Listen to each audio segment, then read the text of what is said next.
So knowing what we know now, do you think Biden made a gaffe or a Freudian slip when he said Democrats have a massive voter fraud organization ready to go on Election Day? Biden is incapable of telling the difference between the two. I think in retrospect, that's a telling statement because that's exactly what the Democrats seem to have been doing. And we're not talking about episodic fraud, a dead guy here, a guy who moved out of state over there.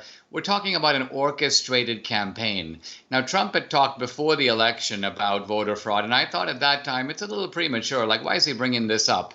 But in retrospect, he was very prescient. I think he knew that these guys had cooked up a massive scheme to flood the country with these mail-in ballots, then to create a system in which it's difficult to observe the ballots and check them, and therefore the bad ballots, the fraudulent ballots, get thrown in with the legal ballots. And then when you raise an objection, they go, where's your evidence of voter fraud? They've set up a system that prevents that evidence from coming to light. So this is actually a very diabolical operation here.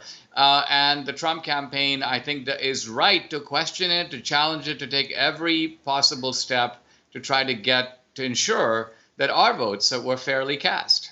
Is there anything else they can be doing? Because we are seeing some Trump campaign staffers, some surrogates such as Pam Bondi and Corey Lewandowski. They are on the ground, Richard Grenell, on the ground right now in a lot of these tight states where these races are happening, trying to keep the pressure on. And they're going to the courts, of course, to stop ballot counting in some states, to recount in others. Is that all they can do at this point?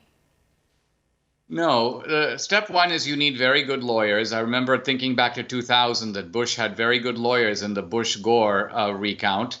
Very tough lawyers, not just good in the academic sense, but tough.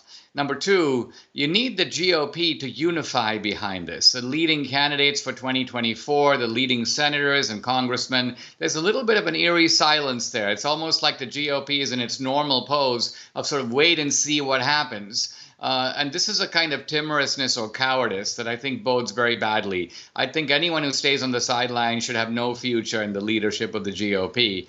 And the third step is for the ordinary public to make its voices heard and make it really clear that, look, we can live with the result where we lost fair and square, but we're not convinced by the winners declaring, oh, the system is fair. No, the people who organize the system have always got to convince the loser. The guy who comes in fifth in a race can accept the result if he started on the same line and the gun went off and the clock went on and he saw somebody else hit the finishing tape first.